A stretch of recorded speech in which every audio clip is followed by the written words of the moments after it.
Thank you very much for the invitation first to Partnership for Change. It is indeed a pleasure, honor for me to be in Oslo again. For me, Oslo is the world's capital of peace. Each time I visited this city, the occasions had a component of peace, either in the name or in the theme. I'm so happy to be here. I will try to be within the limit of time. Of course, I should also express my heartfelt sentiments with regard to the tragedy faced in this city by the youth and their families and the community. It's really a sad occasion. I also personally feel a kind of sadness. Oslo was the place where I met Father Polo, a peace activist in Syria, allegedly killed after he was kidnapped. So I keep him in my heart and mind. Certainly, I will start with a little bit negative or sad parts of the subject matter. I will touch upon a little bit different aspects, actually, but I will try to finish with a positive note. It is dismaying to observe in many parts of the world there is a shortage of productive contacts and intelligent dialogue among the youth, particularly when they are on the opposite sides of intercommunal, interreligious, intersectarian conflicts, or separated by perceived or real divides based on socioeconomic status, political ideology, or cultural, ethnic, tribal identity. Various challenges might be preventing them from coming together and engaging in a civilized and constructive exchange of perspectives. It is not rare that proponents of engagement and dialogue are easily stigmatized in their own communities or groups. Absence of channels of communication, shortage of ways and means of learning about perspective of others, and not being able to express their own views could well be among the causes of marginalization and frustration for many young boys and girls in communities around the world. While my interactions with young peace activists and their passionate advocacy efforts to highlight the constructive peace-building role of youth have been very valuable, I observed personally the existence of a difficult challenge faced particularly by peace activists from Palestine and Israel in their efforts to support peaceful resolution of the conflict. There exist many local and international faith-based or secular initiatives for promotion of contacts at the grassroots level for reconciliation of conflicts between Palestinians and Israelis. However, the overall impact still remains negligible. Some young Palestinian activists assert that without a political breakthrough to end the occupation of Palestinian lands, supporting projects of coexistence and reconciliation would only serve as a diversion and to prolonged occupation. On the other hand, many Israelis dismiss the efforts of peace activists from their own community, even to the extent of being a treason. Then the question arises as to how a peace vision could be fostered at the grassroots level. Can politicians alone deliver a sustainable peace without grassroots support and pressure? I believe that a grassroots engagement to induce rapprochement and confidence building between communities could only facilitate certain difficult political decisions. Therefore, instead of discouraging them, efforts to promote reconciliation and coexistence by youth should be encouraged. This argument seems to be applicable to me for other protracted conflicts as well. In some countries, internally, interaction among youth from different regions could be worryingly limited. For example, in Nigeria, there are multiple cross-cutting divisions between Christian and Muslim youth, between youth from different tribes, and even between Muslim youth from the north and south regions of Nigeria.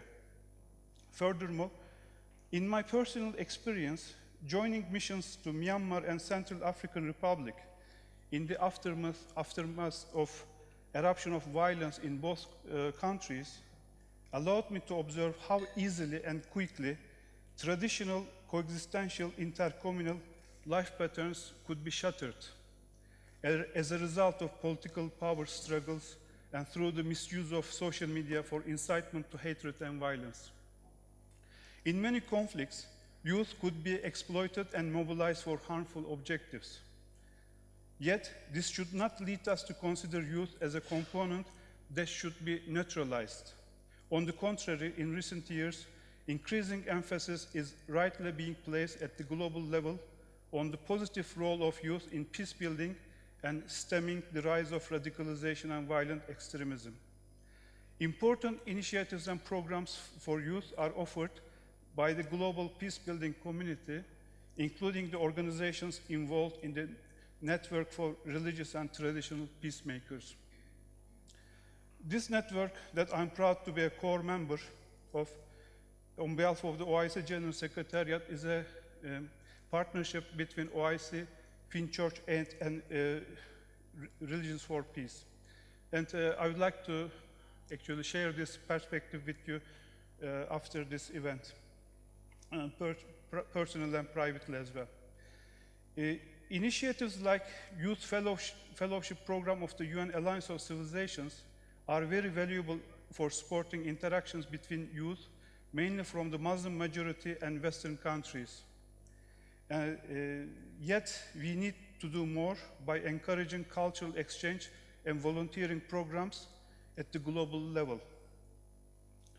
I also attach special importance to arts, music, and sports projects to support intercommunal coexistence.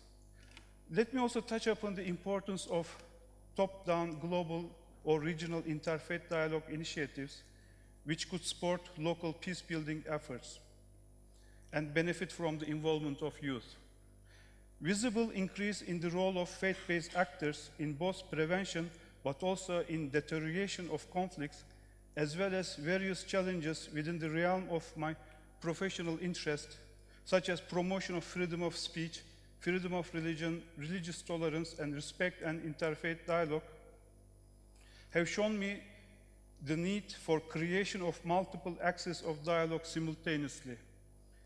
In addition to existing global, regional, national, and local interreligious dialogue efforts, these axes could include Muslim-Christian historical reconciliation, Muslim-Buddhist dialogue, and dialogue between secular humanist thought leaders and religious leaders. I think this point of a need for dialogue between secular humanist thought leaders and religious leaders and activists is extremely important.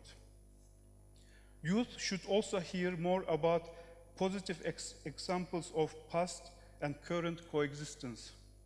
Having heard from my mother anecdotes about kind and friendly neighbors, in her own words, beautiful people, Armenian, Jewish, and Greek neighbors, having personally witnessed and appreciated the harmonious coexistence in Damascus during the 4 years I spent there, and having visited other cities with coexistential past, like Cordoba, Jerusalem, Prizren in Kosovo, and Sarajevo, I came to believe that passing values of compassion, empathy, tolerance, respect, and non-discrimination onto new generations and giving them a sense of appreciation of the past and current experiences of harmonious and peaceful coexistence from around the world should be a moral duty for every parent and teacher. With these observations and sentiments, I personally started searching for positive examples of harmonious intercommunal, intercultural, and interreligious coexistence from around the world. And I tried to reflect and put them together in a Facebook page initially, which might develop into a bigger project.